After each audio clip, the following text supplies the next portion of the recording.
Hi అండి అందరికీ. అందరూ ఎలా ఉన్నారు? అందరూ బాగుండారా? మేమైతే బాగున్నాం ఫ్రెండ్స్.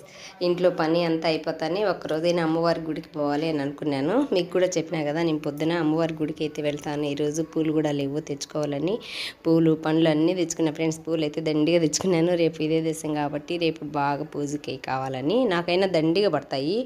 ఆ ఇంటికాడికి చూస్తున్నారు కదా, నాకు ఎక్కువ పడతాయని పూలు పండ్లు అన్నీ తీసుకొని అమ్మవారి గుడిలోకి అయితే వెళ్ళినాను. కానీ అటు ఇటు పోకుండా పోతే అన్నీ అలాగే ఉంటాయని 11 రోజులు పూజ చేసినా కదా అని చెప్పి 11 చుట్లు తిరిగిన ఫ్రెండ్స్.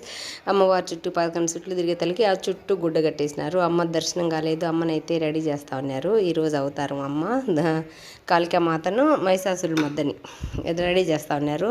సరేలే అని చెప్పి చుట్టూ తిరిగినాను. అప్పటికి ఇప్పటికి చాలా వరకు మార్చేసినారు ఫ్రెండ్స్ అమ్మవారి సెల్లో. పోయినసారి మీకు అన్నీ నేను వీడియోలు పెట్టినాను. ఫస్ట్ రోజు నుంచి నేను తిరిగినాను కాబట్టి ఈసారి అయితే అమ్మవారు చూడండి, అమ్మవారి ఎదురుగా ఆదిశక్తిని అయితే నిలబెట్టేసినారు.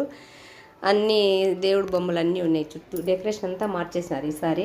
ఈ రోజే నేను పోవడం అమ్మవారి గుడికి. వాసవి అమ్మ కన్నికా పరమేశ్వరి అంటారు, కానీ వాసవి అమ్మవారు అని కూడా అంటారు. రాజంపేటలో అయితే చాలా ఫేమస్ ఫ్రెండ్స్.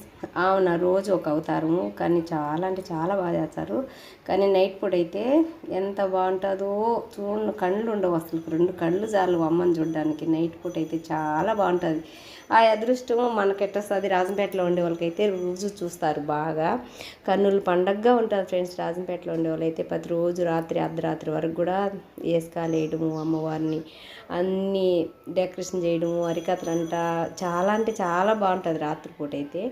మా అమ్మ వాళ్ళ ఊరికి కూడా ఈ అమ్మవారి సేల దగ్గరేను.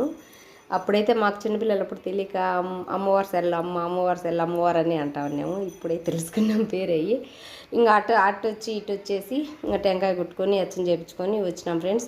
చాలా లేట్ అయిపోతుంది. ఇప్పుడైతే ముసుగు తీరు అన్నారు. సరేలే లేట్ అయిపోతుంది, ఇంకా చిట్టతల్లి ఊరిల్లు ఉండదు, గుడ్డలు ఇవ్వాలి అని.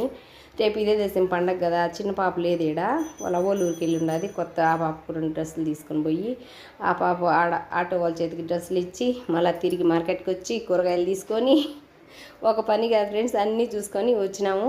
కానీ అన్నీ చూసుకొని వచ్చి మళ్ళీ నాకైతే మనసు ఆగలేదు. ఒకసారి అమ్మని అయితే చూసుకోవాలి. అమ్మ మొహం కూడా చూడకుండా గుడ్డ కట్టేసినారు. నేను పైకి అయితే వీడియో సెల్ తీసినాను. సెల్ అయితే అమ్మ మీకు కనపడుతుంది, చూడండి, దర్శించుకోండి అని. మళ్ళీ మా ఇంత చూడలేదు అంటే సరే అయితే ఇప్పుడు పోదాంపా, ఇప్పుడు తీసేసినారేమో గుడ్డలంటే మళ్ళీ పోయినాము. అప్పుడైతే అమ్మ బాగా దర్శనం అయింది ఫ్రెండ్స్. ఆ వీడియో కూడా 1 నిమిషం తీసుకున్నాను. ఇది అప్లోడ్ అయితేనే అది కూడా పెడతాను, చూడండి. ఓకేనా, బాయ్. మరి నచ్చితే ఒక లైక్ చేయండి. కొత్తగా చూసే వాళ్ళైతే మన ఛానల్ సబ్స్క్రైబ్ చేయండి. బాయ్.